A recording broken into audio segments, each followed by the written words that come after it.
Eh bien, j'appelle maintenant Éric Gaucher, Johan Le Chevalier. Nous allons parler de mobilité silencieuse avec une étonnante cascade de dominos qu'il nous faudra gérer ensemble demain. Donc là, c'est pour le GIAC qui est concerné, Sinov Île-de-France.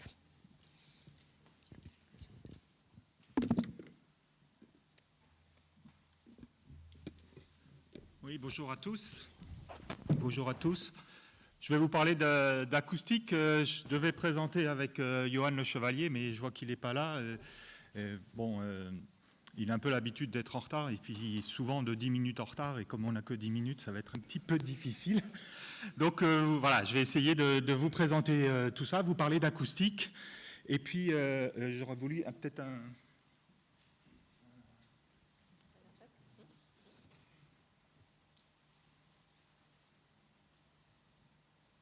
La flèche de droite.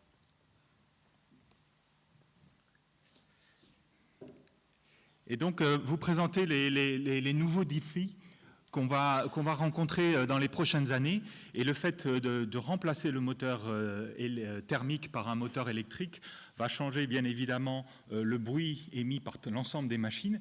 Et on va assister à une véritable bombe à retardement d'un point de vue acoustique. Et on va essayer de développer ces différents aspects.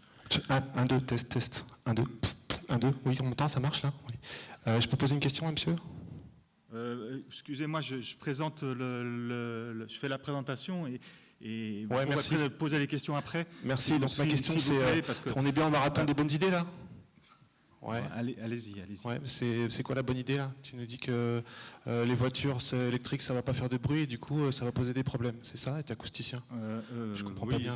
Effectivement, c'est compliqué, ça va poser des difficultés, le fait de diminuer effectivement les niveaux de bruit. Ouais, écoute, moi tu sais, j'habite dans la cité là, je squatte avec les cousins dans la banlieue au bord du périph', tu vois, et il y a plein de voitures qui passent et tout, et ça veut dire que demain, quand il y aura la voiture électrique, il n'y aura plus de bruit, on pourra entendre les étoiles et tout ça. Alors peut-être pas les étoiles, mais effectivement, d'abord c'est pas pour tout de suite. Il y a quand même des ça ne dérange pas si je grave pendant que tu causes. Non, ça me dérange pas. Allez-y. Donc on va avoir différents tempos. Par exemple, et typiquement, les camions, eux, vont passer à l'électrique bien après les voitures, parce que pour leur masse simplement. Et du coup, un camion faisant beaucoup plus de bruit qu'une voiture, on considère qu'à 90 km/h, un camion fait à peu près autant de bruit que 6 voitures. Donc tant qu'on aura encore des camions thermiques, on aura encore pas mal de bruit sur le périphérique, d'une part. Et puis, d'autre part, sur ces voies-là, quand on est à grande vitesse, le bruit prépondérant, c'est le bruit qu'on appelle le bruit de roulement. C'est le bruit du contact du pneu avec la chaussée. Arrête tes délires, là, c'est bon, arrête tes délires. Quoi ? Moi, depuis que j'ai scié le pot de ma Subaru, là, je peux te dire qu'il n'y a personne qui se plaint de mon bruit de pneu. Et c'est pas parce que j'ai mis des Michelin. Les voitures normales, quand on roule à 90 km/h, c'est pas le moteur qu'on entend. C'est le bruit du roulement des pneus sur la voiture, sur la chaussée. On peut illustrer ça par le schéma suivant, où on voit que jusqu'à 40 km/h, c'est bien le bruit du moteur thermique qui aujourd'hui est prépondérant, mais au-delà de 40 km/h, c'est le bruit donc de roulement sur la chaussée. Et ensuite, on a un autre bruit qui apparaît, une autre source de bruit, mais c'est au-delà de 160 km/h, c'est le bruit aérodynamique, c'est le vent lui-même qui est perturbé par le mouvement de la voiture et qui génère ce bruit qui devient prépondérant au-delà de 160 km/h. Ouais, donc à part en centre-ville, on entend que le bruit aérodynamique finalement. Oui, enfin, quand on sort des villes, on n'est pas forcément à 160 km/h. Il y a des nuances. Et donc, effectivement, à basse vitesse, on a le bruit du moteur, à moyenne vitesse, le bruit des roulements, et à haute vitesse.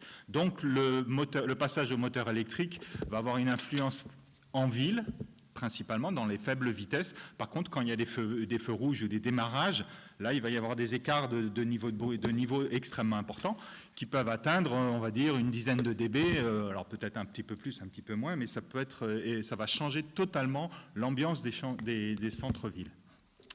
Donc ça veut dire qu'avec ton truc, là, la voiture électrique, c'est encore les riches qui vont en profiter, quoi. Il n'y a que les riches qui vont bénéficier de la voiture électrique. Alors, effectivement, c'est plutôt dans le centre-ville que ça va se passer. Alors, d'une part, c'est pas pour tout de suite, ça va se passer dans pas mal de temps aussi sur ce phénomène-là, parce que ce n'est pas proportionnel directement au nombre de véhicules qui vont être présents. Ce n'est que quand la très grande majorité des véhicules passeront à l'électrique que d'un seul coup, les niveaux sonores vont se mettre à baisser. Non, mais attends, stop. Quand il y aura 2 fois moins de voitures thermiques, il y aura 2 fois moins de bruit.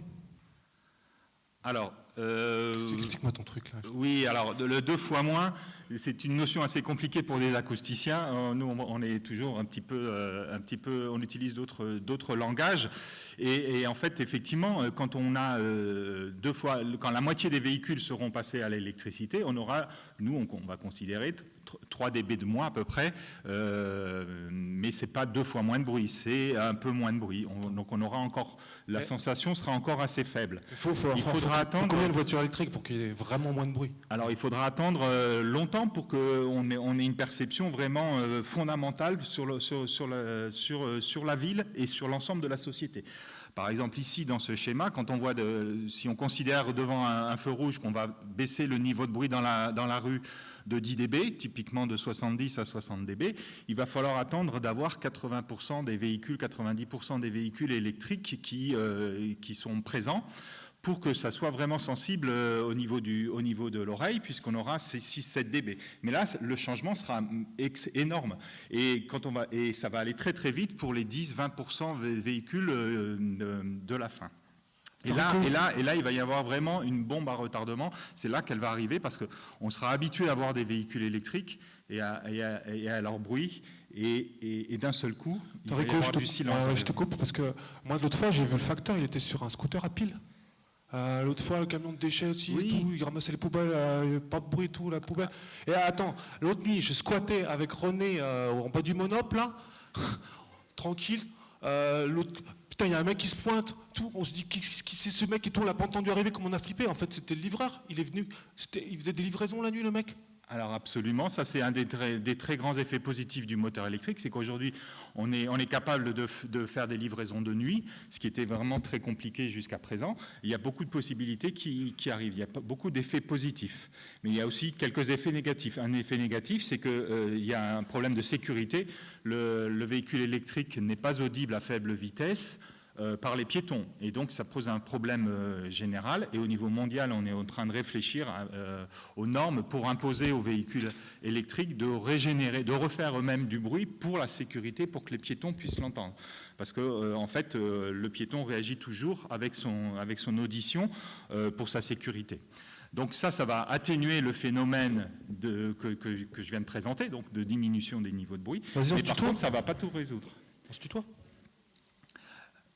Et on va avoir à ce moment-là apparaître un risque de ce qu'on appelle d'émergence, qui va devenir la difficulté majeure pour nous.